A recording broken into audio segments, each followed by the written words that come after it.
Okay, I'll call the meeting to order. Resolution 479. All councillors in attendance except for Councillor Huttman, absent with notice.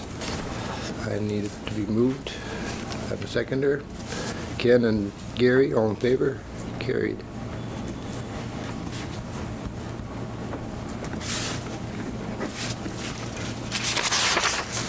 Resolution 480, approval of agenda. Everyone had a look at them. Any additions or deletions to the agenda? If none, I'll read the resolution. Be it resolved that the meeting agenda for the regular council meeting of December 17th, 2024 be accepted as presented. Mover and seconder. Derek, seconded by Gail. All in favor? Carried.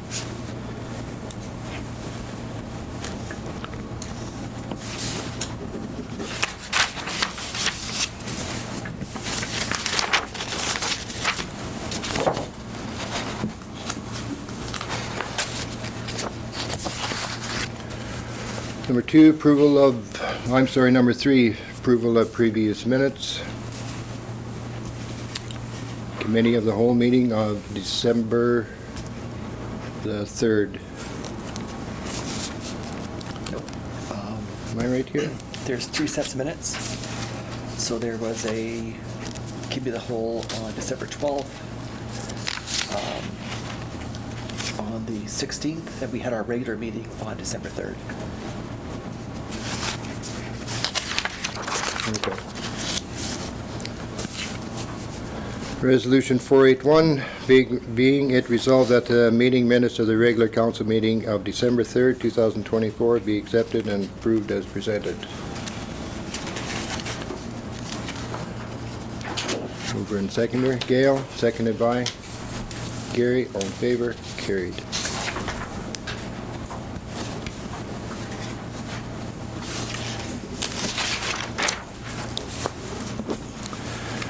3.2, committee of the whole meeting, December 12th minutes.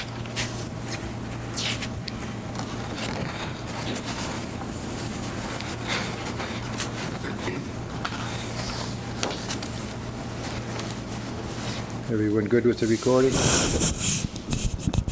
I'll read the resolution number 482. Be it resolved that the meeting minutes of the committee of the whole meeting of December 12, 2024 be accepted and approved as presented. Mover and a seconder. Derek, seconded by Clint. All in favor? Carried.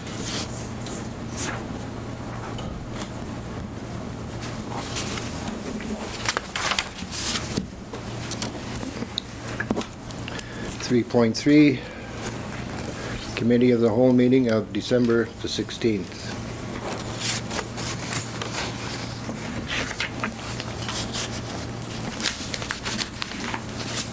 All good. Read the resolution 483. Be it resolved that the meeting minutes of the committee of the whole meeting of December 16, 2024 be accepted and approved as presented. Mover and seconder. Gary and Ken, all in favor? Carried.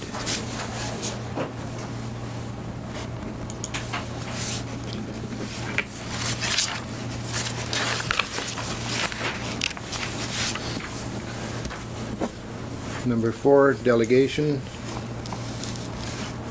Is Ryan here? Not yet. He's not here yet. There was another individual who is going to be coming and speaking in his place. Oh, sorry. Is she here? Oh, sorry.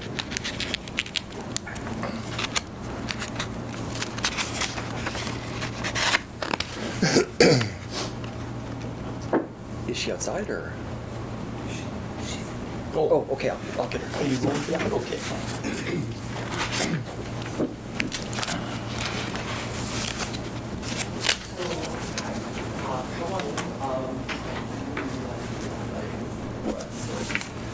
Just me, just hiding in the corner. I suggest maybe you grab a seat in there so you're in the calendar. Okay.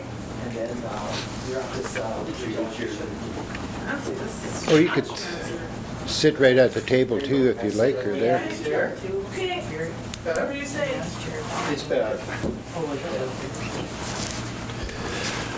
Item number 4, delegation. Application form was from Ryan Hofford regarding the Bowsman Arena.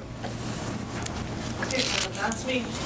I have kind of our list of things that we are updating at the Bowsman rink. I don't know if anybody has been exposed to or what you know of what's going on at the Bowsman rink, but we are back in action, basically. Since COVID, we have taken quite a hit in Bowsman, and the rink was being run by some volunteers, but there just wasn't enough help, and we haven't been able to basically just keep the lights on. So we have a long list of things that need recertified and brought up to date, and safety, all sorts of different things. We just got $7,500 from the Swan Valley West RM. We needed a new hot water tank to be able to flood the ice with the Zamboni. We were currently having to fill it out of the kitchen, drive the Zamboni over, and take a garden hose outside to fill the Zamboni. So we need all sorts of different things. I'll just kind of pass out a few of these here if anybody wants to have a look at them. Those are, there's projects from, in order of necessity. Our first things that we need is our Zamboni tanks. They need to be recertified. We can no longer get them filled because they have expired in certification, kind of like your propane tanks do for your barbecue. Our fire extinguishers have also expired at the Bowsman rink. They were last certified and expired in 2018. And our exit signs don't light up for you to go in and out of the rink. There's currently 2 with a piece of paper kind of lit up with one works one door, 2 don't work at all, and the fourth one just as a sign.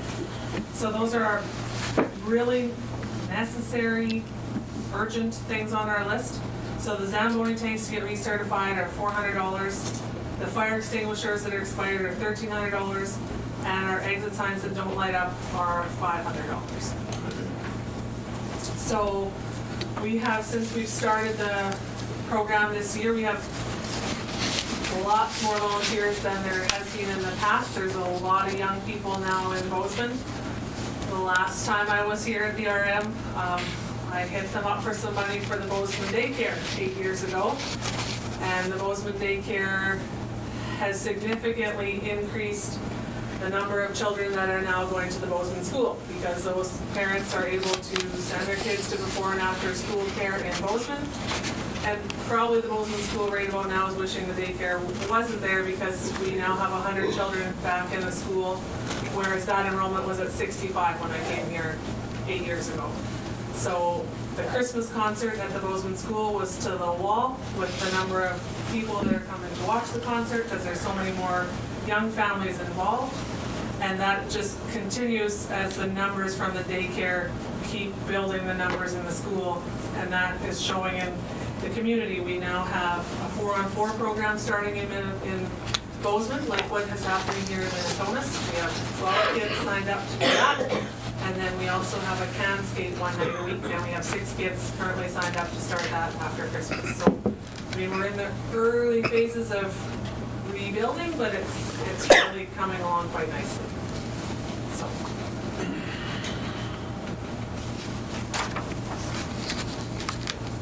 Anything else needed from me? I don't know what else to say. I don't know. The 4 items, Brittany, again, the propane tanks for $500, that's priority. The fire extinguishers for $1,300. Yes, And then, the exit signs that don't light up at the doors to go in. oh, okay, perfect, thank you.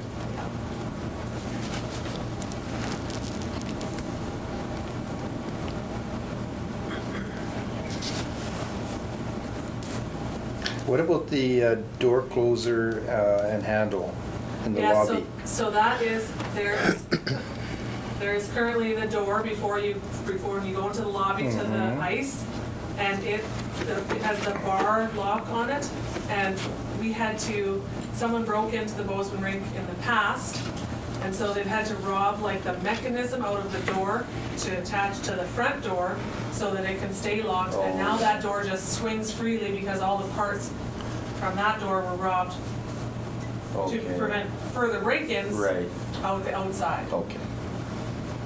No, I'm just thinking that sounds like. Yeah, it's, you wouldn't want to have your finger in. You have your hands near that when it's coming, yes. Okay. How, that 7,500 from Swan West, that's gonna take care of that whole hot water heater? That will do the whole, so we actually just got it installed today.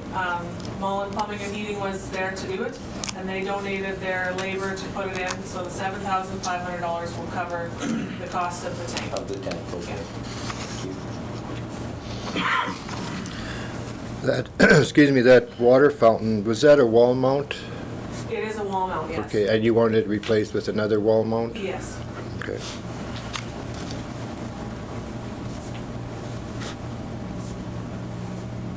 We thought that maybe bottled water wasn't such a bad option until we are hosting our first ever in 5 years. We're having our skating with Santa and sleigh rides and dog sled, all these things on Friday night. And we thought that bottled water wasn't so bad until we went to buy bottled water, and then we had a little bit of a change of heart that bottled water looked like a pretty expensive option. What time is the events on Friday, Brittany? So Friday night, it's from 5 until 9. 5 to 9, okay.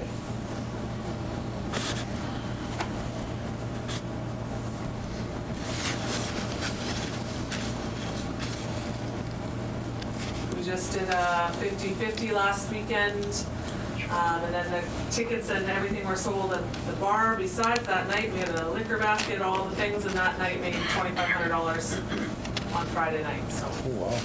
That's good. Nice. we're trying. Well, you got a young, aggressive group there, I hear. Yeah, Like, I it's- haven't been around that arena, nor this one a lot, but I hear you guys are. Yeah, it seems to be a really good group of volunteers. It's just like everywhere, you need good volunteers, and that's a hard thing to find, but I know that there's people flooding the ice at 2 in the morning to make sure it's ready for Friday night, so. Yeah, good to hear. On that kitchen hood fan ventilation project, is that just for that part alone, or are you redoing the whole kitchen part That's itself? just for the hood and ventilation project, which is astronomical to me, but we are under the impression that the Minitonas Arena was able to get a grant from the Liquors and Lottery to get some of their things redone. We missed the deadline this year, but we do intend to apply for it next year. Both Minitonas and Bowsman have the same ventilation system back before deep fryers were a thing. So when we are now trying to make your french fries and whatever, we're wrecking the kitchen by doing it. So we need to get up to code or so that we can fry things properly.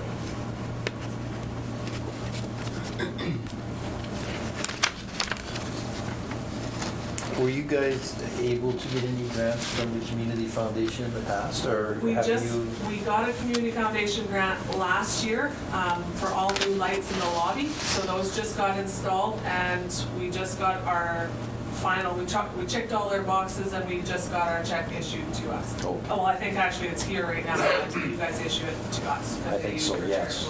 Right.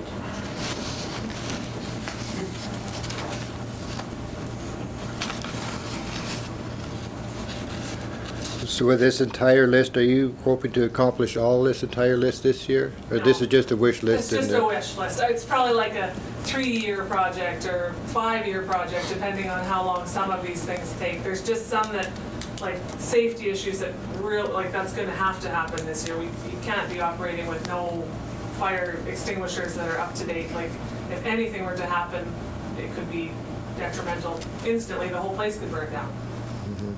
The Bowsman Lions have reached out to us. Because of the recent events that happened in Bowsman, they have approached us and asked if we would like an AED put in place at their arena. And so they are going to fundraise on our behalf to get an AED put into the arena. That's good. Yeah, we've had some really great people trying to reach out to help us.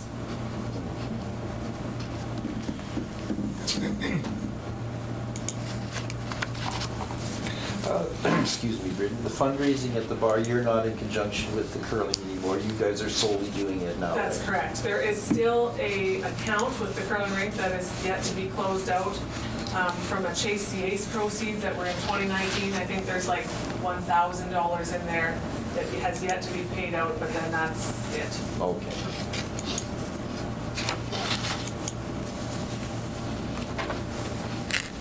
I think that's answered my questions that I kind of had concerns with, like as far as I go. Anybody else have any questions?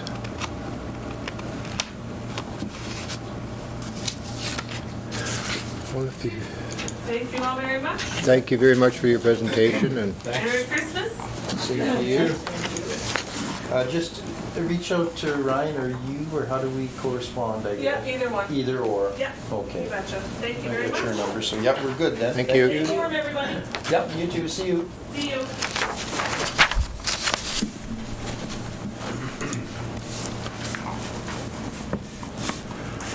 number 5, protective services.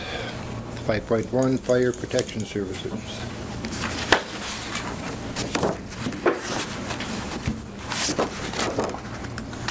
Everybody had a chance to go over the report? Yep. Questions at all? Looks like the new truck got tested? Yeah, we did get it tested, yeah. Yeah. Everything worked well, yeah. That's good. Yeah. Made things a lot easier, let's put it that way. We actually had where we were able to unhook one truck and actually go into town and get another tank of water. And Okay. Still had water on board. I was just gonna ask how that worked with the two trucks bringing out more water and what Yeah. happened after Yeah, that. yeah, it just, the scenario that So close to town town. allowed us to do that, Yeah. close to town, so, In town. yeah, so everything worked. That's good to hear. I had another question in regards to the open house in Bowsman, Ken. I know it was canceled, I was away at the time. Right.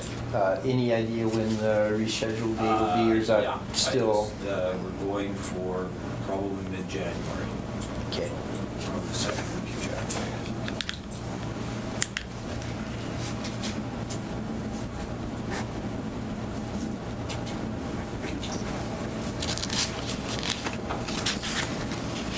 'Kay. Does anyone else have any questions for our fire chief?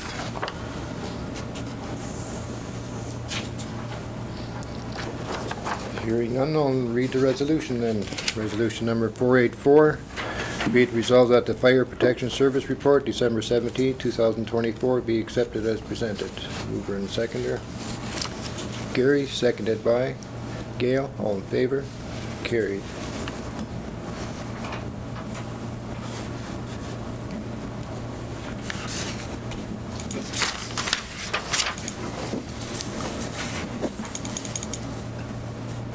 No bylaw enforcement services report. The report is there, it's just relatively low-level activity. I'm not sure if we need to go in camera for protected services, but council has that option. Any questions regarding the report? Hearing none, I'll read the resolution then.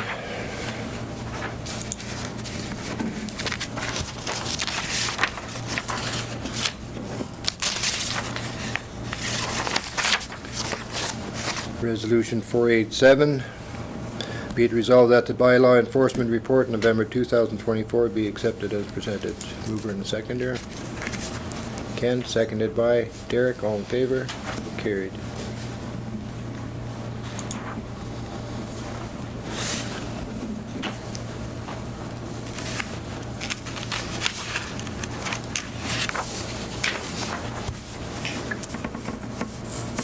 Five point three, RCMP crime report.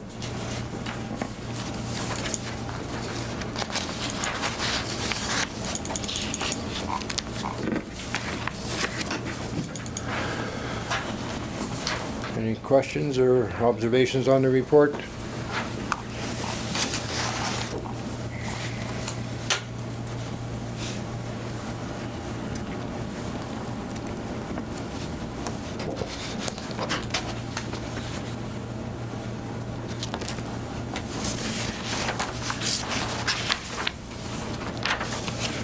Hearing none, I'll read the resolution. 488, be it resolved that the RCMP Crime Statistics Report to Council January 1st to November 30th, 2024 be accepted as presented.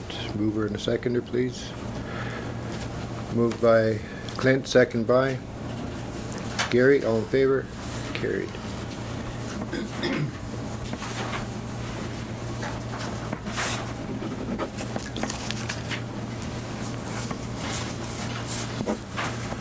Number 6, Public Works and Utilities, monthly Public Works and Utilities report.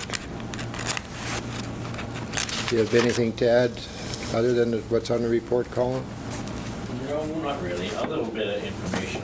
We talked about certain bridges in the past, like Stover Bridge and Lincoln Bridge, and it went by just out of Bowsman. So we mentioned Minty's moving, used to do bridge work. So apparently now they have a part of the company, but it's called Canada Bridge now. So I was in contact with them, and they plan on coming out to do an inspection sometime. They'll let me know, and then we'll see if we have to do any repairs to those three bridges. So, but he hasn't said yet. Okay. And they're fairly close. Are they Kenora? Minty's. Minty's is through the park? On and all. On and on. Yeah, I was going the wrong way. On and all. Yeah, not too far anyway. Other than that, I don't think I have anything to add. Okay. Is the brush cutter close to being ready to go, Colin? Parts just come in today. They did, eh? And so all that new. Oh, See when they can come. okay. Thank you. Same with the exhaust manifold for the 210.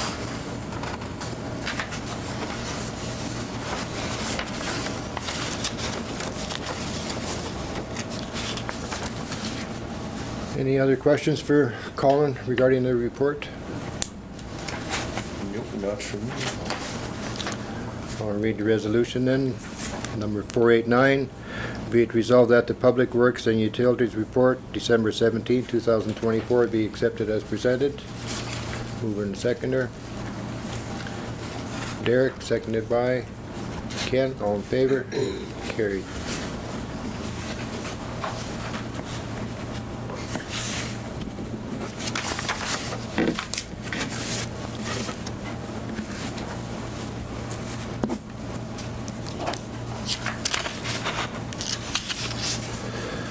Number 7, Finance. 7.1.1, Payments of Accounts Payable.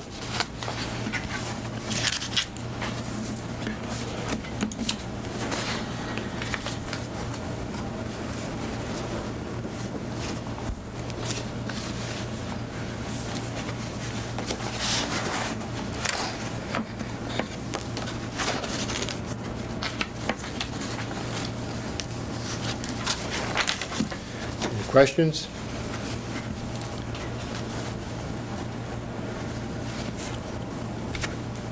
Clint? Check number 13477, that one's made up to me. Should we explain what happened there, or like, so I don't get accused of being a council and giving a check? Yep, we can do that. I don't know when was the original start date on that? Was, That was October 13th, I believe, okay, and ended November 30th. okay, and So, for, I started that before I even ran for council, before the by-election, and then it ended before I was elected. There's no problem with that. no, no.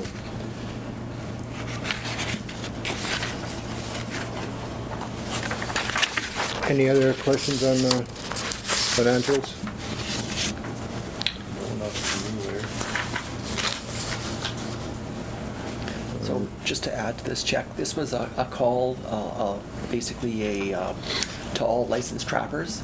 So as a licensed trapper operating with the parameters that were set out as far as the areas that you could trap around the communities of Minitonas-Bowsman, any trappers were basically, they picked up the license, the kill permit, and basically as long as they operated in the area, it was as a legal trapper, fulfilling the kills in the zone that was depicted by the Manitoba government kill order. So we've had multiple trappers basically pick up forms, so this is basically anybody being paid for this is being paid and compensated as an individual who's legally licensed to actually conduct that activity within the zone that's been indicated on that kill order. So it's totally separate from council members.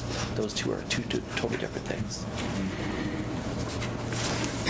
So what are you saying, Trevor? If we do this again and Clint's still on council, would he be eligible to trap coyotes for us? He would be eligible as long as he still has his licensed trapper and as long as he's working within the zones or boundaries of the kill permit. The only time it would be illegal is if an individual who doesn't have a said license Gotcha. were to be doing it, or if they were trapping outside of that area. So being on council does not disqualify him? Absolutely not. No.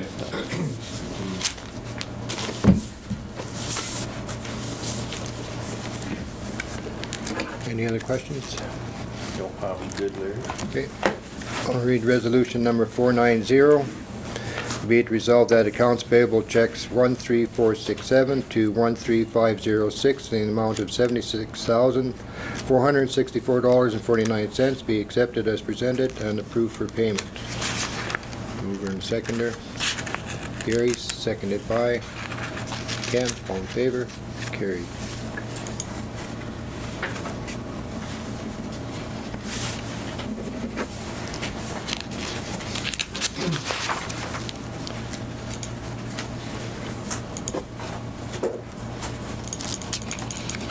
Seven point 1.2, payment of payroll, pay period 25.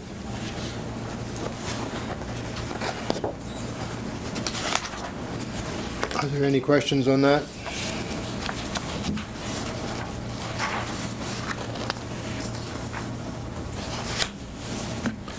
I'll read the resolution then. 491, be it resolved that the payroll pay period 25, 2024, for the period from November 23rd to December the 6th, 2024, and in the amount of $24,946.16 be accepted as presented and approved for payment. Mover and seconder. Derek, seconded by Ken. Clint. All in favor? Carried.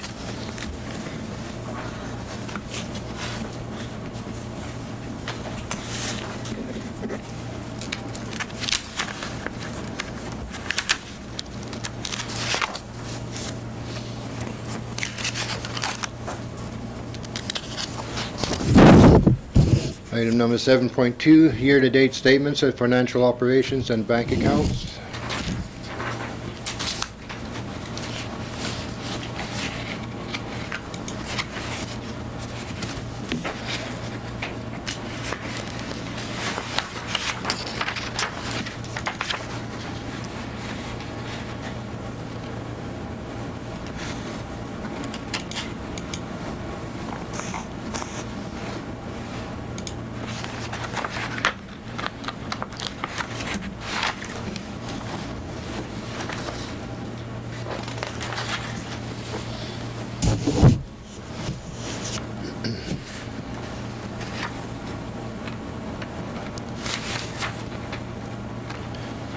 Any questions on operating expenses to operations from January 1st to November the 30th?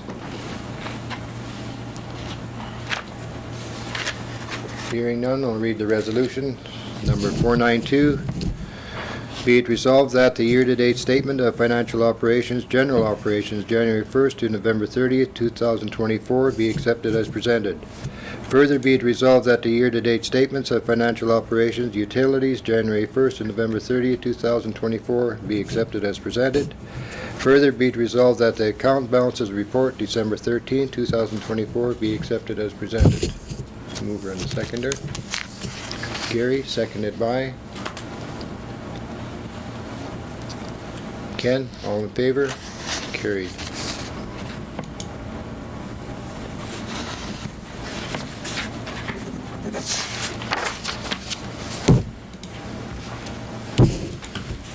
7.3, Swan River CT scanner funding overage. I can speak to this one briefly. In the Swan Valley area, we did fundraising, or a variety of municipalities did fundraising for this.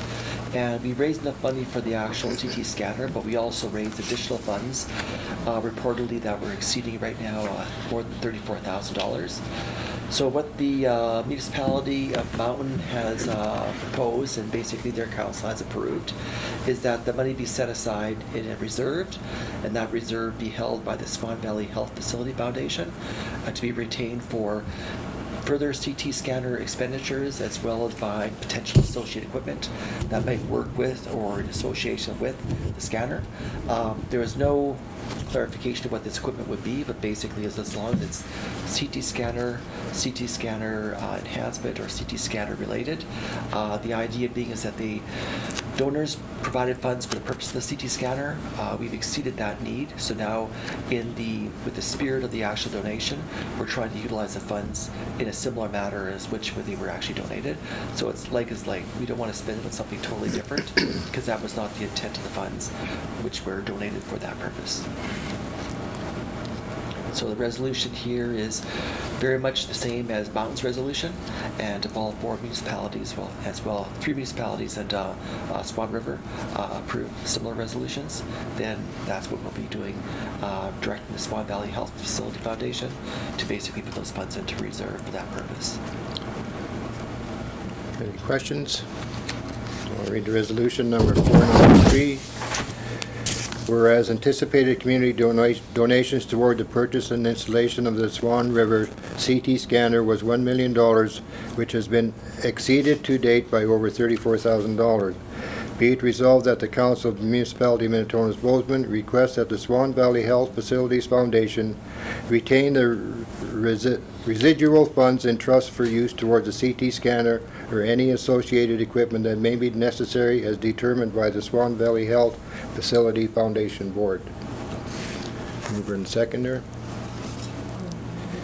Gail. It says on here that the arm of Mountain make a request to the Swan Valley Community Foundation to hold the overage of funds in trust. Yep. That same question was raised by Swan River. That actually is the wrong organization. Oh, okay. So there's email correspondence, and they said, no, it should be this, which is where the Swan Valley Health Facility Foundation came in. I suspect Mountain will probably do an amendment to the resolution. Okay. Do I have to read the resolution No, over I'm good again? now. You're good? I just wanted to know because the Okay. 2 names were different. That was it. Mover and a seconder, please. Gail, seconded by Derek. All in favor? Carried.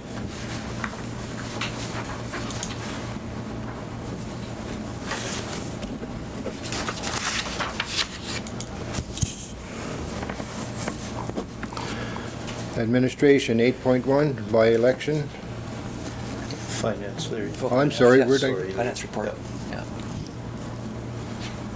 Oh, right there, 7.4, finance report. So the finance report is relatively straightforward in what it covers. Are there any questions regarding the topics raised in the report? On the first page, you've got a list of some upcoming meetings here. Yep. The January 21st meeting, is that going to be open to the public?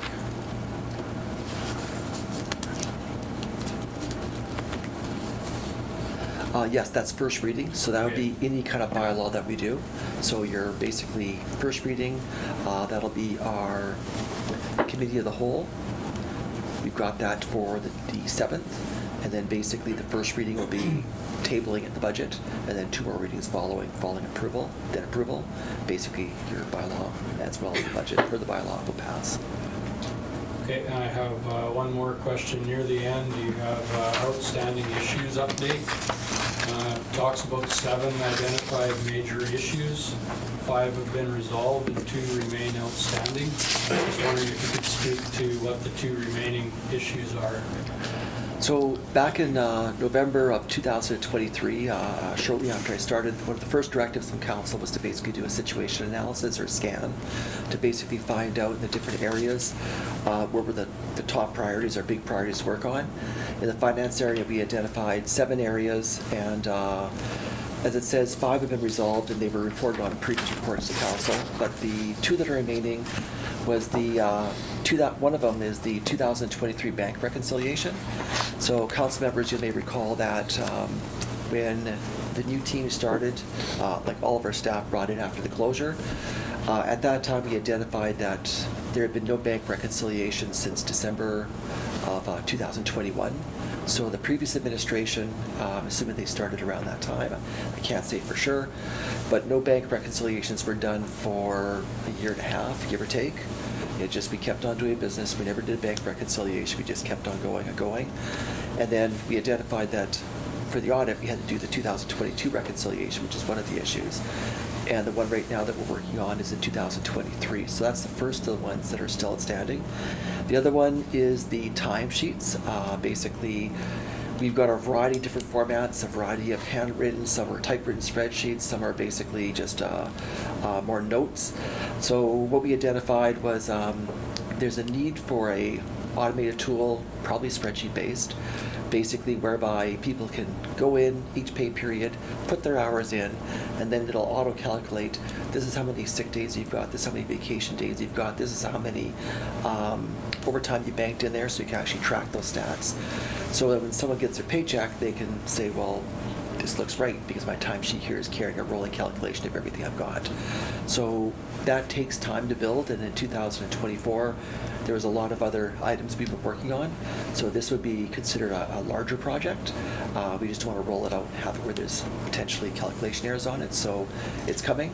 We're going to do it in 2025. I'm confident of that. So it's the second one still outstanding. Thank you. Any other questions on the finance report? I'll read the resolution then. Number 494, be it resolved that the finance report, December 17, 2024, be accepted as presented. Mover and seconder. Gary, seconded by. Clint, all in favor? Carried.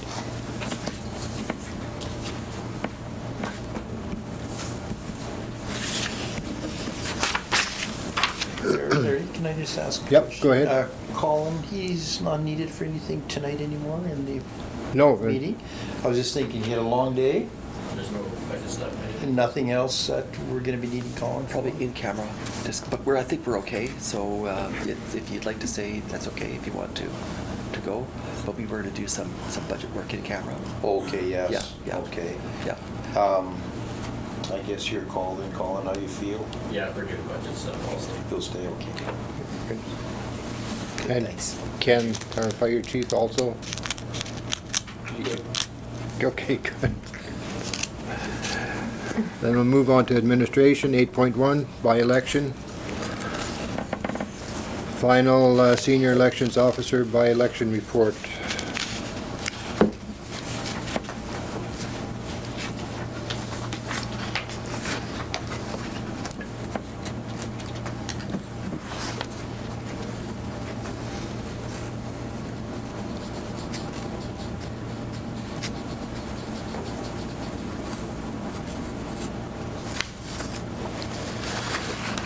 Any questions on the report?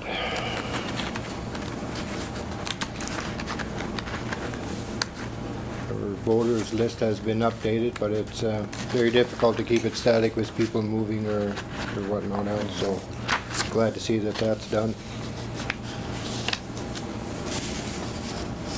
Yeah, lots removed and some added too, new folks I see. Mhm. Adding about 40, he says, so that's good. Definitely a lot more current than it was.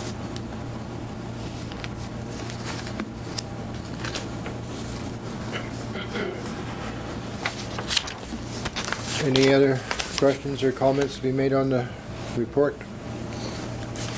Hearing none, I'll read the resolution 495. Be it resolved that the final by-election report to council, December 10th, 2024, be accepted as presented. Mover and seconder. Ken, seconded by. Derek, all in favor? Carried.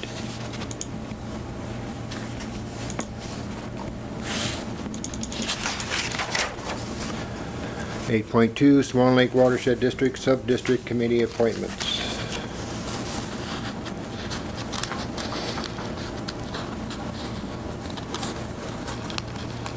We have one vacant councillor position. Yes, Vacant, that's correct. Yeah. and I believe that Councillor Reader has accepted on taking that position on, sub-district. And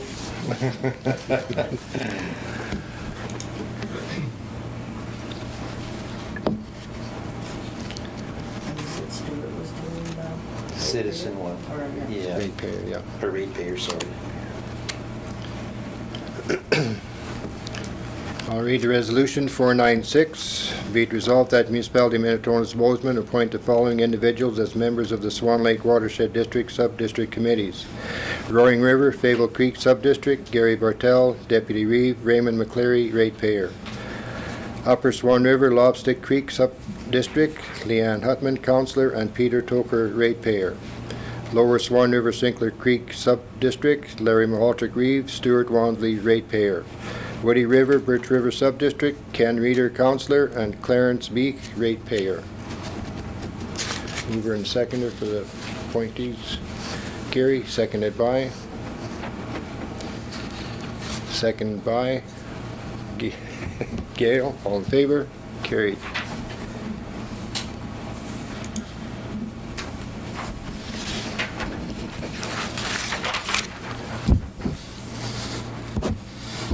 Eight point three, excuse me, boards of revision.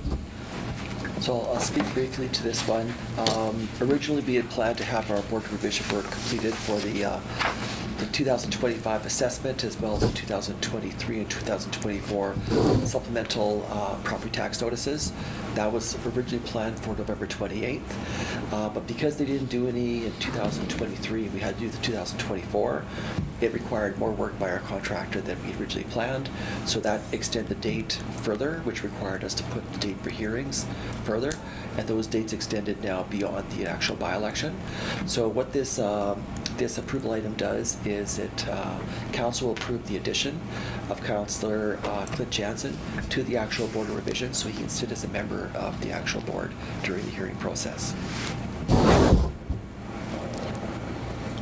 And the hearing is January 9th. Sure. That is correct. That is, Yeah. okay.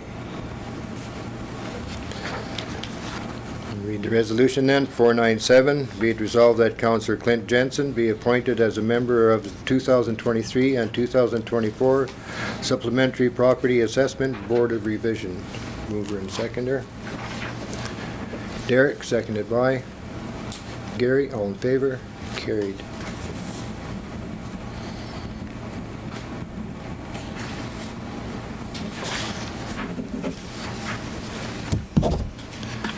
Eight point four, municipal clerk position. So I can speak to this one as well briefly. So we had some changes in staff. Our administrative clerk, 2 positions resigned.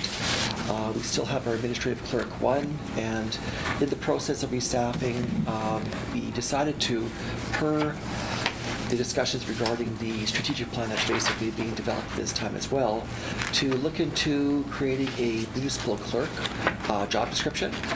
This person would take over a lot of the legislative work that I'm currently doing, and that would basically enable me to put more work area in other areas, including the finance and accounting area. So we are coming to council, being that we are prior to the 2025 financial plan approval process or approval date, requesting council's approval to create a new part-time municipal clerk position. This would be 0.5 FTEs minimum, potential for some additional work. Additional hours on top of this would not be considered overtime, they'd just be regular hours, but basically half a week plus 2 or 3 hours depending on what project work was going on, what the requirements were.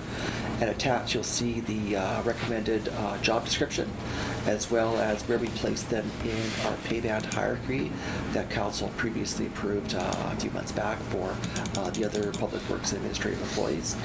So for this individual, step 1 for the municipal clerk would be $24.68 per hour at the minimum of the pay band range, and the top end of the pay band range would be $27.79. And of course, each year inflationary adjustments, step increases would apply. But currently, we're not getting into the hourly rate. Specifically for the candidate that we're looking at hiring, we just need approval for the job description as well as the 0-point FTI position to be created. Any questions on the job description? Just wondering, Trevor, with halftime, halftime, I guess, does that qualify for the MEP and the benefits? Or we'd have to check the handbook to make sure? I'd have to check the handbook. I believe it's over 25 hours, but I'd have to double check. So Okay. I'll take that as a takeaway and come back with that. Okay, thank you.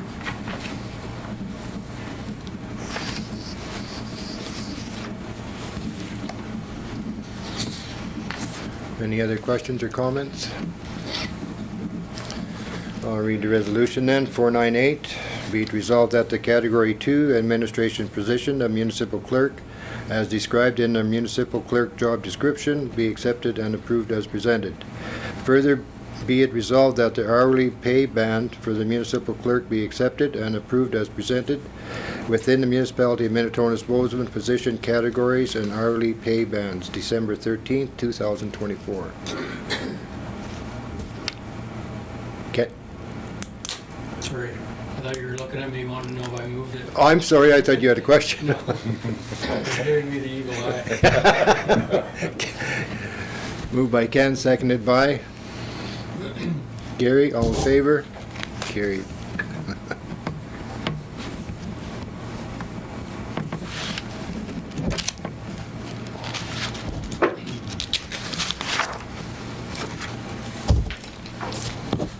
Eight point five, variation order application. I'd like to declare a conflict for this one, Larry. Okay. Okay. So And I will that- just go to the other room then. Yep. Okay. If that's okay? Yep, Yep, that that's works. fine. Okay, Yep. perfect.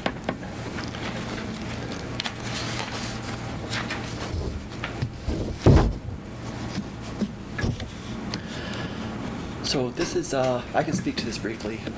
This is a variation order that was submitted on behalf of the Sunflower Early Learning Center Incorporated Daycare for their church property that they purchased earlier in the year and wanting to convert it from a church into a daycare.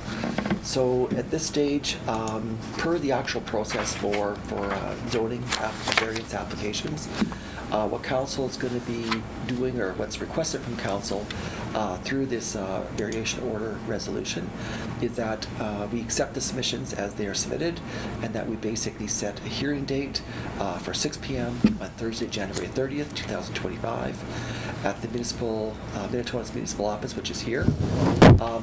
The requirement is for 2 weeks. Again, this kind of falls over the Christmas holiday season. So if someone wanted to speak at the hearing and they were away for the Christmas season, they may come back and have like 1 day notice or maybe a very little time to prepare what they want to speak on this. So we basically extended this to the end of January to allow people to have an actual 2 weeks following the Christmas holidays. And then it basically fits into our schedule as well.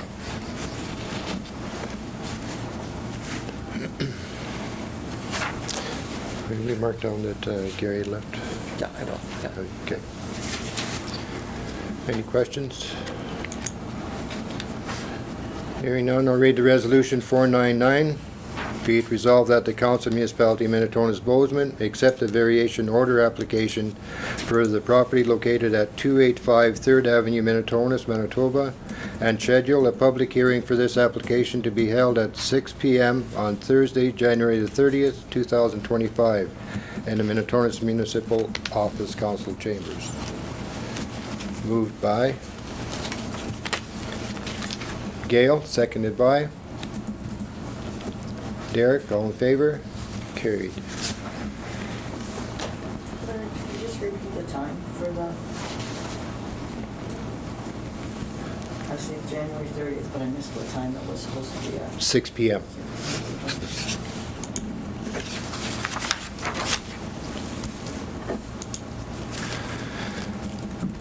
Moving on to 8.6, monthly administration report. Okay, I'll get Gary. I'll go get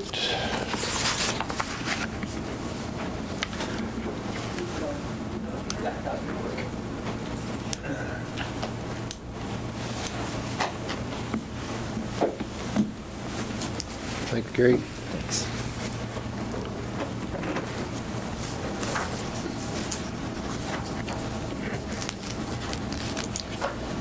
This report is relatively straightforward. Does council have any questions?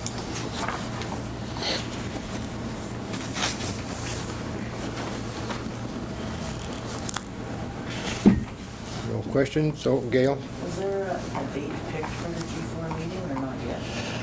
What we did is we set out options, and the feedback that we got from 2 municipalities that they would take it to their councils.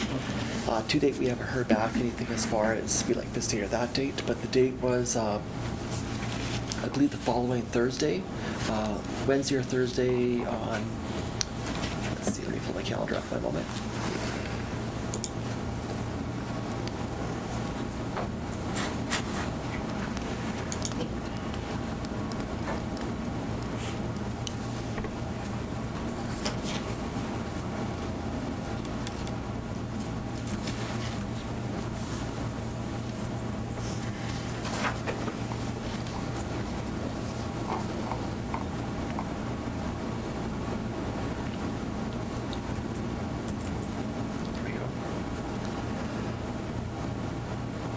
So we had suggested the 14th, but that may conflict with some of the other councils' meetings. So we basically offered the day after on the 18th, as well as the following week on the 25th. So that's what we're waiting to hear back from councils as far as whether those dates, which those dates work. And we'll try to get all those 4 municipalities, councils present for that So meeting. you said the 15th and the 25th? These aren't guaranteed, these are just kind of some options we put out, so the 15th or the 22nd. Oh, 22nd. Yeah. So it was, the original discussion, we proposed 14th. The feedback was that there was some conflict, so the last email went out was the 15th to the 22nd, and we're just waiting to hear back from those councils. Gary? Just a question for Trevor. Did the postal strike get anybody to switch their utility bill? I mean, did that encourage people to switch their utility bills to email? Or did you notice anything No. there really? It's, the people on email just said, hey, I'm on email, I'm fine with it, I'll get my email, which they did. And nobody else really got on board? Yeah, then? no one else has switched over, so Okay. we're doing pickups. A lot of people come in and they just pick up their bill and they make the payment at the same time, so it's just one trip. But so far, there hasn't been a Okay. big changeover, no. Okay, thank you. No other questions? I'll read the resolution then. Resolution 500. Be it resolved that the administration report December 17, 2024 be accepted as presented. Mover and seconder. Gary, seconded by Clint. All in favor? Carried.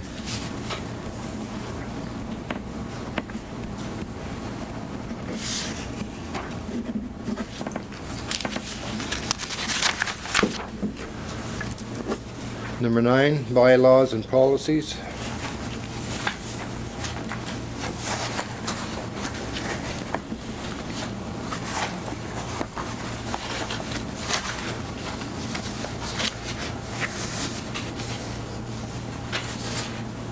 Bylaw 08, fees, charges, and fines bylaw, second reading. So the only thing to add to this is all the feedback from council received during the first reading has been incorporated into the second reading version.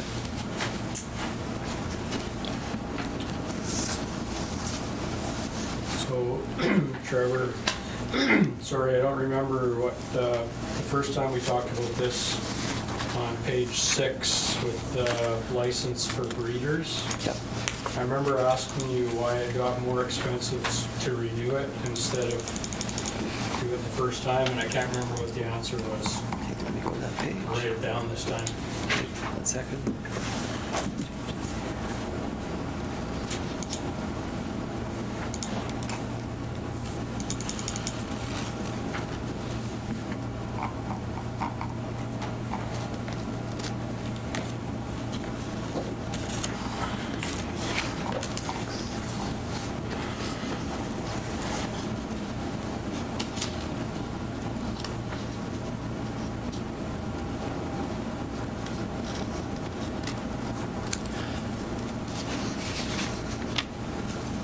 So the breeder permit application basically includes the cost of inspection, so $200 plus the actual cost plus $200. And then the permit is basically the initial permit for a breeder's license. And then each year thereafter, you just pay for the permit renewal. So the first year, when you're actually applying for it, it's $200 plus $200 plus actual cost. And in the following years, it's just $250. So it's less expensive because you're just paying for the one. But that's the breakdown. To be a breeder, we have to actually inspect premises to make sure that it's an appropriate facility. And then once you've got that, it's basically just a permit renewal in the following years. So why is it $50 extra on the following years? Because in the first year, it's actual cost plus 200, so it's 400 plus actual cost overall. And then in year two, it's 250, and then 250 for each year following. So it's actually, the second year is only going to be $250, the first year is going to be $400 plus the actual cost on top of that. So the first year is more expensive. First year is the two combined. Yeah, it's the permit, it's the application as well as the permit. And then basically, in the second year, all you're doing is you're paying for a permit renewal. So the first year you're paying actual cost plus 200 and plus another 200, so it's actually 400 plus actual cost. That's the one-time cost the first year. And then basically every year thereafter, you're only paying 250. So you're paying actually less than the second year. That 250 would then be third year, fourth year, each year you're paying annually. So yeah, your first year is more expensive, your second, third, fourth, and onwards years are less expensive. The inspection is just the first time when you get your initial permit, correct? Yep, exactly. Okay. So veterinary and/or bylaw enforcement are both basically going, plus the $200, which is just for us to coordinate and work with them to make sure that their reports are saying this is an appropriate facility for doing the breeding and caring for the animals. That is the permit application, which includes the inspection. And then the breeder permit basically is just, you're permitted to basically have a permit for breeding. It's just $200, primarily administrative, but it's saying that we've created a file, we put the inspection into that file, we've sealed it. That is now your permanent record that carries forward for that operation. And then in year two, you're just paying for the breeder permit renewal.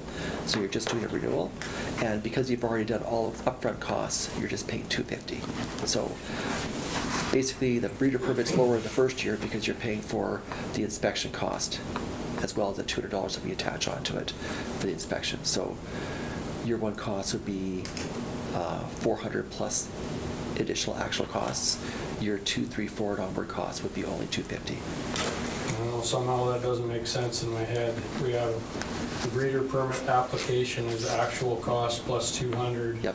Breeder permit first time is 200. Yep. And then to renew the breeder permit is 250. Yes.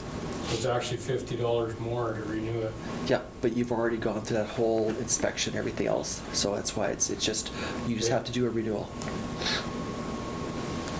Now, that being said, if council wishes to lower that rate, we can do that, because again, these were reviewed by council, and basically the feedback was approval before, but none of this is in stone.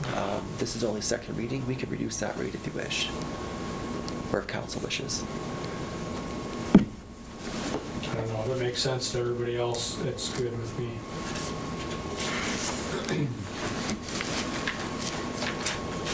That's all I had on this one. Other questions on the second reading of this, Clint? You'll have to forgive me, but I wasn't here when all this was done, and there's lots of this doesn't make sense to me. It says Bowsman village limits and Minitonas town limits. Yes. How, I thought we were all one, or have you now made a, Which page, Clint? uh,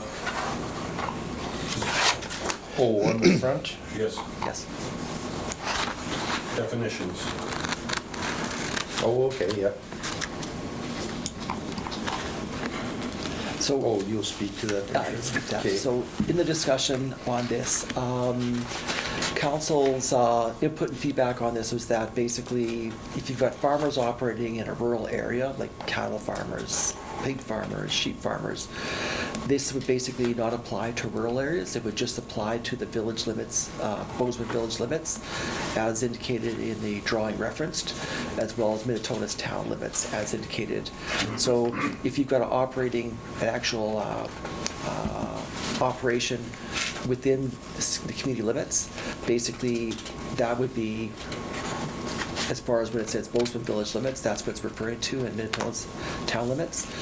Some of this refers to, just for example, you've got animals that are in the municipality, in the limits of the communities, and that draws in other animals.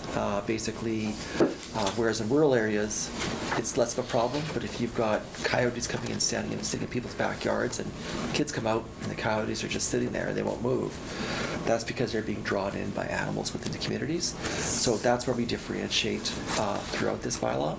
And we speak to it more detailed on the bylaws that are coming up as far as animal control bylaw, as well as, well, that would be the primary one, the animal control bylaw there. And then, of course, the unsafe properties. There's going to be different rules in those bylaws that are coming up as far as in those communities, as well as outside those communities. And the reason being is, if you've got an agricultural operation, like a farm with X number of acres or a large farm, your primary focus there is you're basically operating an agro-business for the purpose of earning profit or generating revenue, earning profit. It's basically an agro-business. Whereas within the communities of Bowsman, within the community of Minitonas, you've got a house and you've got neighbors. And basically, the value from those properties is, if someone's trying to sell a house, their value is impacted by the house next door. It's impacted by the house that's down the block. So if you've got someone who's got a small, for example, ranch in the lot next door, and they're trying to sell a house, or if you got someone who's in a bylaw where it's unsightly or unsafe property and it's right next door, that's going to impact your ability to sell your house. So basically, it's going to take you longer to sell. Sale price wouldn't be the same as if it would be in a situation where, say, the operation wasn't in the actual community limits. So it's impacting the value of the properties there by being in the neighborhood or being next door. Whereas in the agro-business, it's a different situation where basically you're operating an actual agricultural profit-driven business. So that's where we differentiate it, is that with the municipalities, these are homes, commercial properties, residential properties working side by side per zoning, and then in the country, it's basically a different setting, larger farms, farm operations, agro, animal, along those lines. So we have an imaginary line now. Where is that line? It's not imaginary. It's actually that map and that map have the actual lines on it. So the drawings are referenced. These were actually produced by Manitoba Municipal Affairs, Municipal Planning. So it's the Manitoba government that says this is your community limits. This is where the limits of the village are, and this is where the limits of the town are. So we refer to the Manitoba Municipal Affairs, Municipal Planning drawings, i.e. their surveyors did the maps, and that's where we basically say, okay, the lines are per those diagrams, because that work was done by the Manitoba government.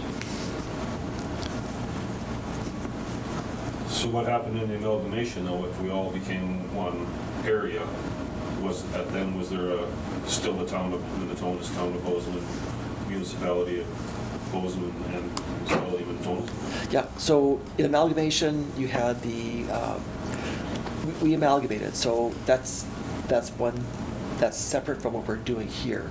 What we're trying to do is recognize that, just for example, if you're running a farm and you're basically in the country, it has a different impact on your neighbors, which are other farmers running their businesses, than it does in, for example, in a community where basically your neighbors is the house right next door. So it's saying that within the communities of Bowsman and within the communities of Minitonas, the idea of the property is that it's not agribusiness within the actual, this is just an example, but it's not an agribusiness area within Minitonas-Bowsman. Instead, this is like residential commercial properties and along those lines. So the rules or parameters that the bylaw is putting forward, and this is going to be other bylaws that we're updating and adding to this that'll reference this bylaw for the rates and fees, it's different than it would be in the country. That's what we're trying to differentiate. So we're still one municipality, but you're not in the country where you have farm after farm after farm. You're basically in a place where if you've got 5 horses on a lot, it's going to have a negative impact on the neighbor who's basically just inside the fence. Or if you've got a bunch of goats in a lot, it's going to impact somebody else who's there, one just across the street or across the alley. And also the impact on those neighbors if you're bringing in coyotes, wolves, or you're being drawn in by that smell, or the fact that you've got livestock in the town. That's going to impact your neighbors, but in a safety factor as well. So that's the basis of, we're still one municipality, but the point is living in a town has different, there'll be different bylaws than living in the country. That's what I was getting at, so there's different bylaws. Well, this one here is just so what this bylaw does is, currently we have a lot of bylaws that have their own rates, fees, fines, everything on the bylaw. So some of these bylaws haven't been updated for years, like many, many years. And what we're doing with this is we're taking all those rates, charges, fees, fines, all along those lines there, and taking them out of those bylaws and putting them into one bylaw. And then the benefit a council can have is that each year, or every second year, whatever council wishes, basically you do a review and say, okay, let's look at actually what our rates and charges are.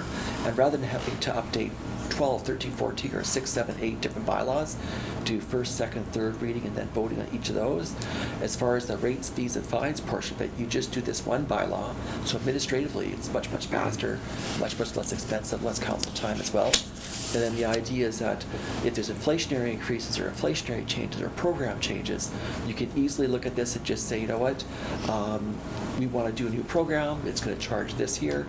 We can easily just update this one bylaw rather than having to update little changes here across 5 or 6 or 7 bylaws. So this bylaw we're looking at right now, all this does is it centralizes all the financial amounts, dollar amounts, into one bylaw. And then the other bylaws we're updating, and you can see from the other bylaws that are later in the agenda of this meeting, they're basically reformatting, some editing to reflect what council wants in those bylaws. But what all of them do is when it comes down to their rates, fees, charges, they refer to this bylaw. And servability, just below it, it talks about how if it's deemed to be unconstitutional or so on and so on. Like, can you explain that? So where is that? What's the chance of what's above or?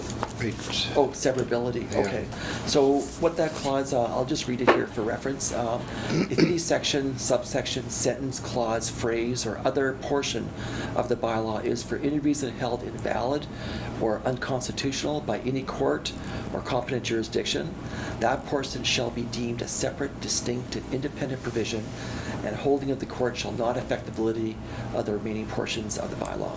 This is very common in bylaws as well as contracts. And what it basically says is, if we had one situation where a ratepayer or a person who contested this bylaw contested one small part of it, and basically if it came down to the point where it did go to court and a provincial court said, this is an invalid, you can't be charged for this, then basically that part that was actually contested in court would become null and void, but the rest of the bylaw would still retain its legal enforceability, its legal standing. So one challenge of one small area won't jeopardize the bylaw overall. It just says that the charge for whatever that challenge might have been is no longer valid, basically, but the rest of the bylaw still stands as approved by council. Missy?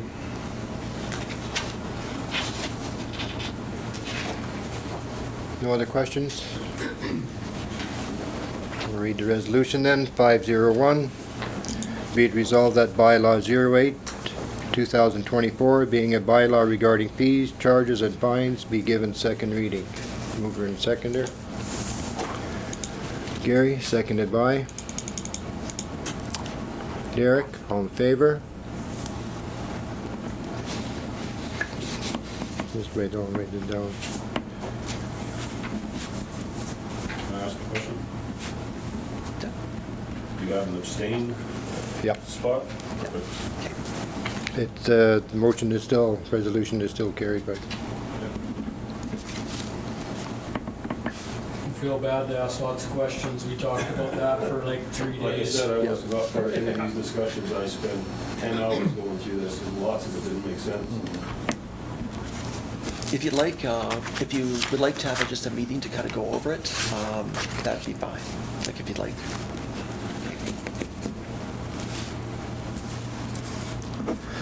9.2, bylaw 09, snow ridging bylaw. So I'll just speak briefly to this one. The municipality already has a snow ridging bylaw. Basically, this kind of updates it, makes it a bit more modern, and then as I touched on before, the actual rates, fees, and charges refers to the actual rates, fees, and charges bylaw. Just FYI, one change we did is that we're not imprisoning anybody anymore for obstructing snow ridging. The previous bylaw said that there was a prison term. I'm not sure if it was 30 days, I can't recall, but we've taken that out because it seems a little bit harsh.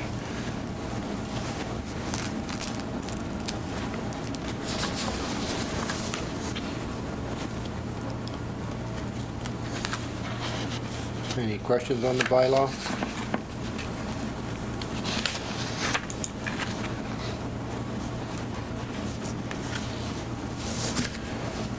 Hearing none, I'll read the resolution 502. Be it resolved that bylaw 09, 2024, being a bylaw regarding snow ridging, be given a second reading. Moved by Ken, seconded by Clint. All in favor? Carried.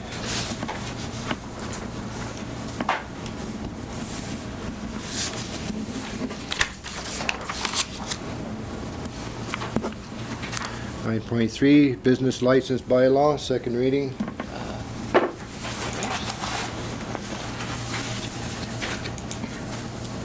So I can speak briefly to this one as well.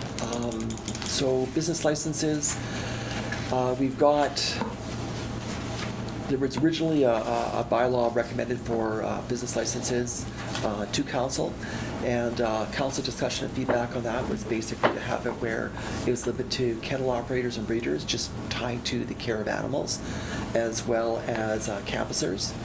And that's just because we've had canvassers come through and they come through and then they're gone, and then if someone's not happy with the product or service that they agreed to, who are these people, where'd they go, and we don't know how to reach them. This just basically requires people to register prior to basically doing canvas work, as well as kennel operators and breeders. And that way, basically, we've got information in case someone wants to do a follow-up but doesn't know who they were that we spoke to or can't reach them. So in the areas that we actually have business licenses required, it's just to basically be able to keep track of what's going on and contact information for main offices, basically be aware of who's in the neighborhood, and then the fees that are charged is just to help us cover those costs.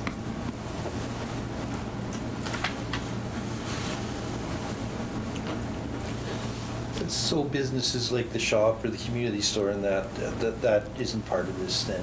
Don't just, we have, as it currently is if you're breeders or kennel operators or canvassers. Or canvassers coming That's in. all That's it what is. this pertains to. Yeah, we're not, We're not, incurring any of that to our stores or anything. yeah, for people who set up and establish businesses here, and breeders and kennel operators as well, it's just that with the care of animals, we want to make sure that there's compliance as far as the care of animals.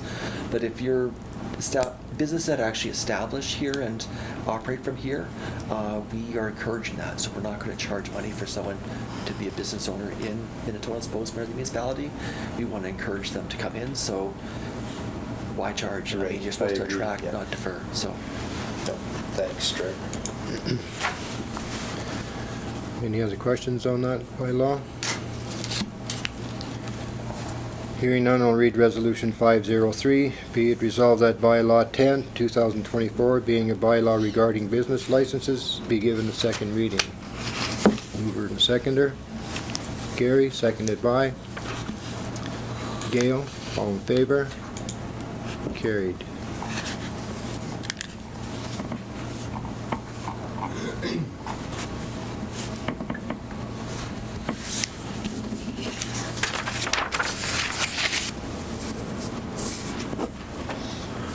Nine point 4, bylaw 11, aggregate transportation bylaw, second reading.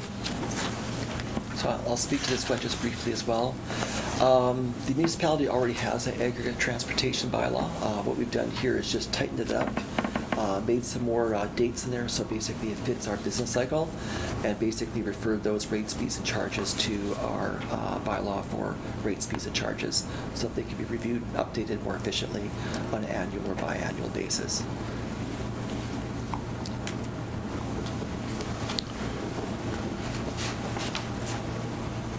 Any questions? Hearing none, I'll read the resolution 504. Be it resolved that bylaw 10, 2024, being a bylaw regarding aggregate transportation, be given second reading. Mover and seconder. Derek, seconded by. Gary, all in favor? Carried.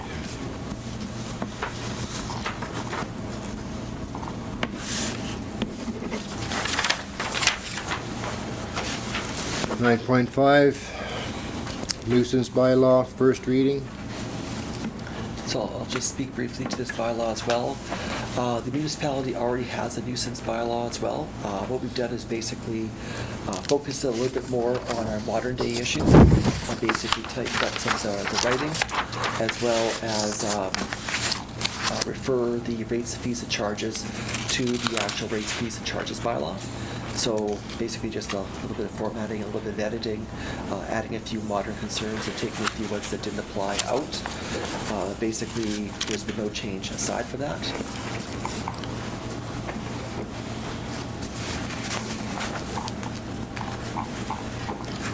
Any questions on the first reading? Clint? I think this is the one, according to this, you can't trap skunks in town anymore? Still had the wild animal from the wildlife? Yeah, it is. I had a question on that too. So for wild animal, we refer to the Wildlife Act. Wild skunks that people trap in town. So maybe just in conjunction with Clint's question, I wasn't clear on this. If the way it's written, I take it that it actually applies to the entire RM. It doesn't necessarily say within the town of Minitonas or village of Bowsman always. And so if it does apply to the entire RM, then we have numerous problems, I think. I mean, just from the sound of gunshots to you name it.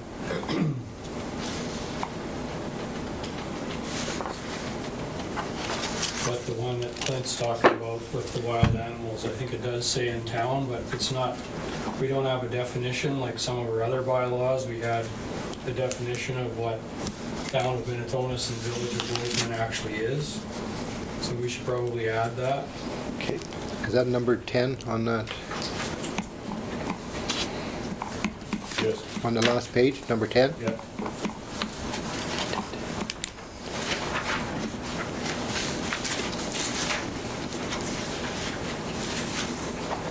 So number 10 is no person shall hunt, trap, take, kill, or capture, or attempt to trap, take, kill, or capture a wild animal within Minitonas and Bowsman.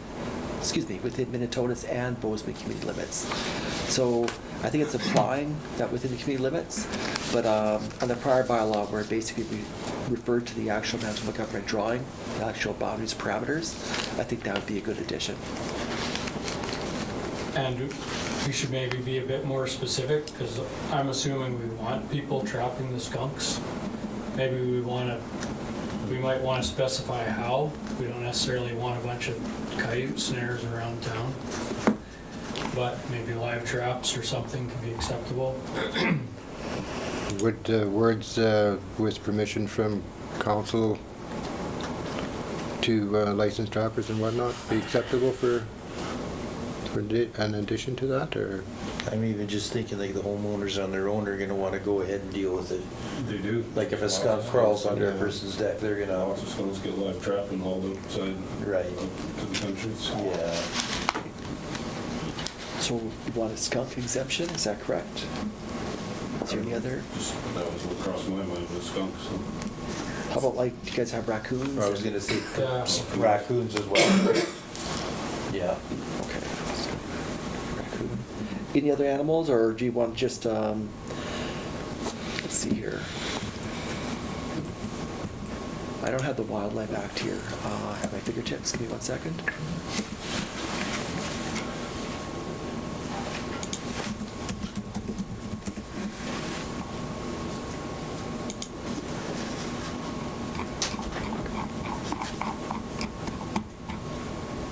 So let's take this as a takeaway, and I'll just, through email, discuss with council what kind of animals, if we want to do special exemptions.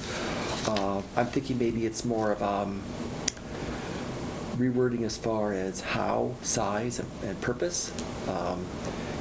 Long story short, well, this is just first reading, so any other feedback prior to going to do some edits for in preparation for second reading? For that one or different ones here? Oh, no, on the nuisance one, yeah, because that's one that we're on now. Yeah, number 12. Well, No person shall post or put up any indecent placard, writing or picture, or write any indecent or immoral words, or make any indecent pictures or drawings, any of which may be morally offensive to modesty and delicacy, on any public or private building, wall, fence, sign, monument, post, sidewalk, or pavement, in any of the streets or public places of the municipality.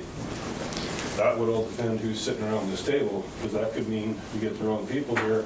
Yep. Church couldn't put a nativity scene up on its Yep. property, or the guy down the street couldn't put a blank tree flag up on his driveway. yeah. That could be used numerous ways depending who's sitting around this table. It could be, that's the wording that was in the municipality's current bylaw. So I'm open to revision. I just brought that content in because it was already there. So I think as far as making this more up to date with modern times, I'd be open to council feedback as far as whether they want to keep this in or revise it. But that's currently what the nuisance bylaw has presently. But I think perfect time would be now to update it or revise or edit or delete.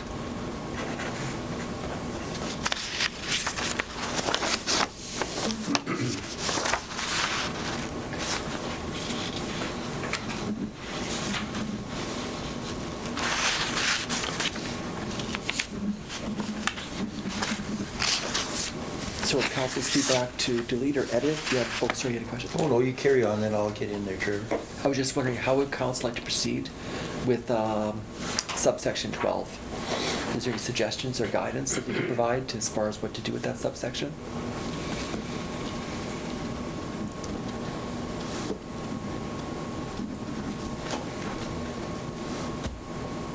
Subsection 12, you're saying? Yeah, Trevor? with the one that we just read. Okay. Yeah, the placards and the writing and, yeah. Is this leaning like more towards like graffiti? I think I know it, the intent of it, yeah. yeah. Yeah, So it could be it goes on used- interpretation. It does. Yeah, I could interpret that many ways. right. Yeah.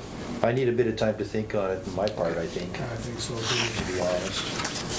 And maybe Gail, you're hitting on something, maybe we gotta spell out that it's graffiti we're Yeah. talking about, not a church nativity. Yeah. Yeah. Right. Can I carry on? Go ahead. Number 13, every person found drunk or disorderly or drunk and disorderly in any street or public place shall be liable to the penalties of this bylaw. Is the campground a public place? Yes, it is. Yeah, it's owned by the So, municipality. How are you gonna control the drinking at the campground? Yeah, it's a tough one. There's quite a few, like I said, I spent 10 hours going through Yeah. a lot of this meeting, so. That one I almost think should be just taken right out and at the discretion of the RCMP or whatever. They get caught drunk, they get caught drunk. That should be removed, I think. Yeah, 'cause don't they already have laws about? Right, about those sorts of Yeah. things. Okay. And that one was also in the original bylaw as well, so I think it's probably time to review to have it removed.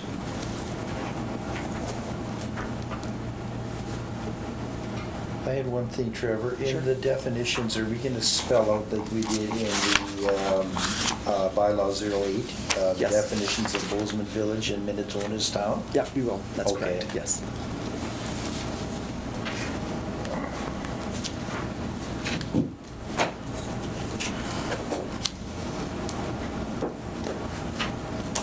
And then all the stuff in section 3 about prohibited noise. Am I missing it, or does it not say anywhere that this specifically applies to town? If we capture it in the definitions, we kind of touched on it a couple times, we'll just refer to that term, which has its definition, once Okay. we've added it. So this is not going to be aimed at the rural people? Yeah, the rural people can make as much noise as they want. Okay. Yeah. So, because it's, the neighbors are far away, and, yeah, it's not as disruptive.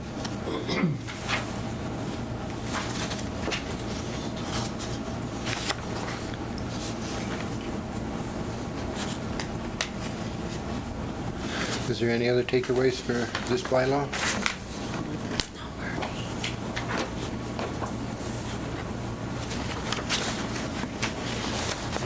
Yeah, I had a, it's a different one, never mind.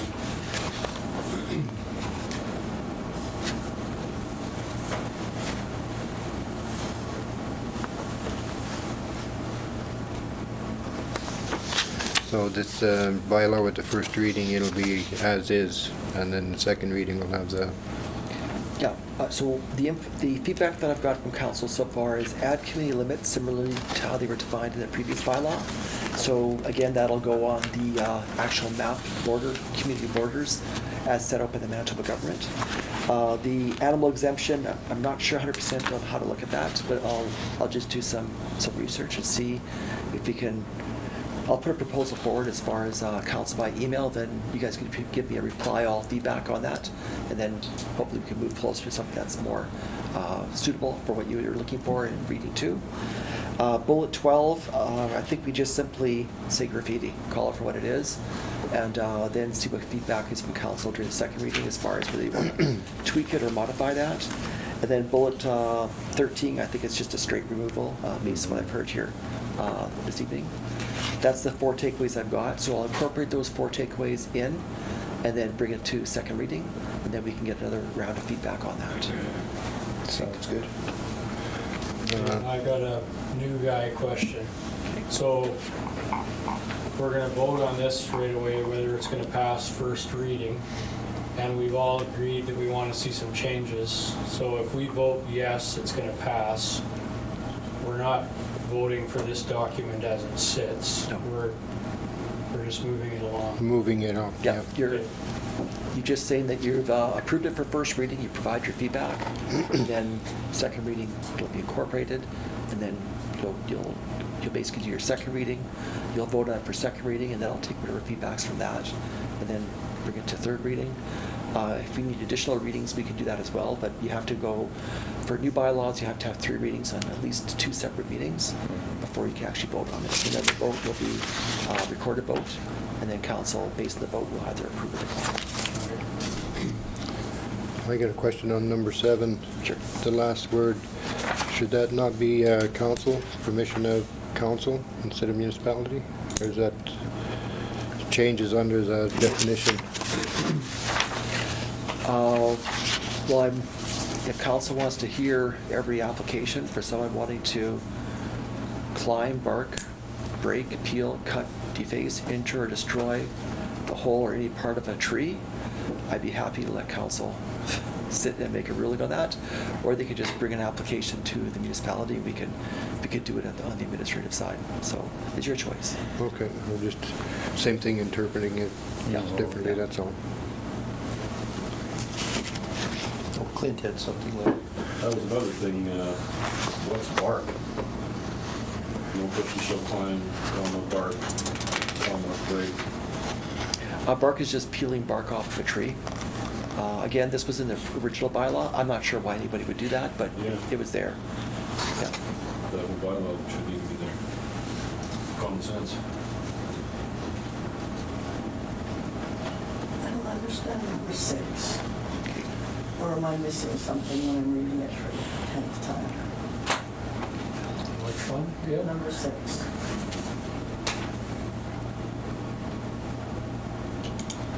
So, again, this was from the original bylaw. I can only assume that, I just don't know what they're trying to say. I think they're, You can't sell merchandise by blowing a horn or ringing a bell or so, crying. I don't know what one has to do with the other is what I'm getting at. I don't get it. Yeah, no Vicky D's in I don't know.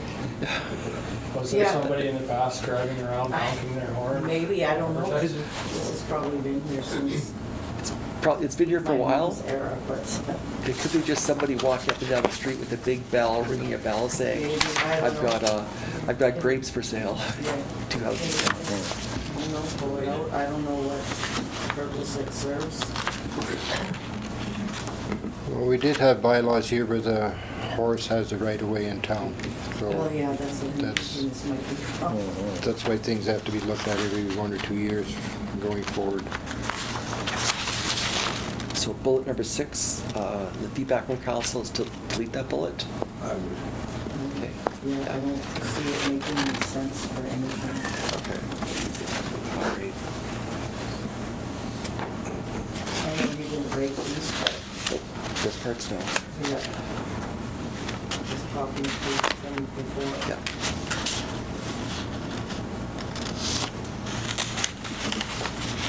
Any other questions?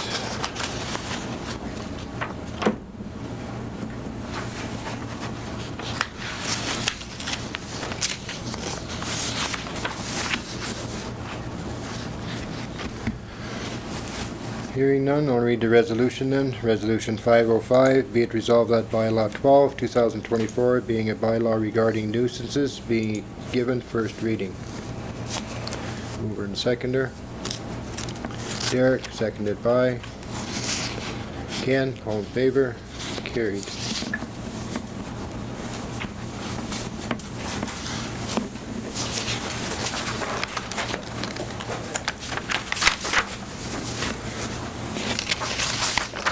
Number 10, announcements. Are there any announcements by any council member? Yeah, I was at airport commission meeting. In the 2025 budget, our contribution is going to go from 28,000 to 31,250. And the reason is we have to do a $50,000 paving job this summer. And other than that, it was a pretty boring meeting. Do they ever give the number of Lifeline flights that come in? They did not, just that they're coming in almost more than one a day. Yeah. I just thought there was maybe some type of record or something for There probably is. public info. They didn't mention it. Gail, anything? No, I have nothing this time around. Clint? Derek? Gary? Nothing to talk about, Larry, this time. Same here. Then we'll go into camera. And then once we come out of camera, there will be no more resolutions made and the meeting will be adjourned. So to go into camera, I'll read resolution 506. Be it resolved that pursuant to section 1523, the Municipal Act, council shall meet as a committee of the whole to close the meeting and continue discussion in camera regarding employees' legal land. Pursuant to section 83, 1D, council members shall keep in confidence any matter discussed at a meeting closed to the public under section 152(3) until the matter is discussed at a meeting conducted in public. Pursuant to section 94, 1H, a council member becomes disqualified for breaching the requirement of confidentiality under class 83, 1D. And the time being 7:34. 7:34. I need a mover and a seconder. Gary, seconded by Gail, all in favor, carried. Resolution 507, be it resolved that pursuant to section 1524 of the Municipal Act, this meeting shall reopen to the public at 8:59. Moved by Gary, seconded by Derek, all in favor, Carried.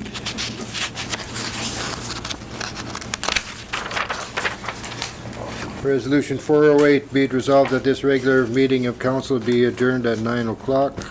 Moved by Gail, second by Ken, all in favor? Carried.